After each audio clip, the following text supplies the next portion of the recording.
Do not forget, you can support the channel with a like, and you can also subscribe to be aware of the latest published videos. Thank you. We hope that here you can find the latest news, ideas, and discoveries from the scientific world. This Egyptian mummy is perhaps the most mysterious and contradictory mummy to this day. Because the method in which the body was embalmed does not correspond to the time period of the coffin in which it was discovered. There is a piece of linen attached to his wrist dating back to 400 BC, but comprehensive scientific studies unanimously agreed that this method of mummification dates back to a previous era, perhaps dating back to the era of the modern state, which began around 1570 BC, or maybe a little later.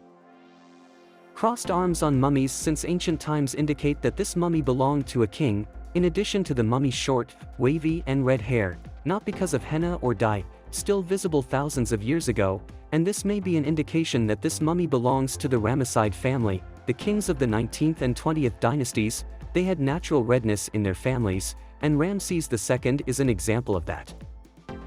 One of the most interesting things about this mummy, which astonished everyone who studied it in the labs, which is the reason for its popularity, is that the lower part of the mummy's leg was connected to the top of his leg by a large 23 cm iron pin that was inserted before embalming. So researchers believe that the pin was surgically inserted while he was still alive. And it is really surprising that the doctors of that ancient era were able to carry out such a surgery, a process considered alien to this modern era.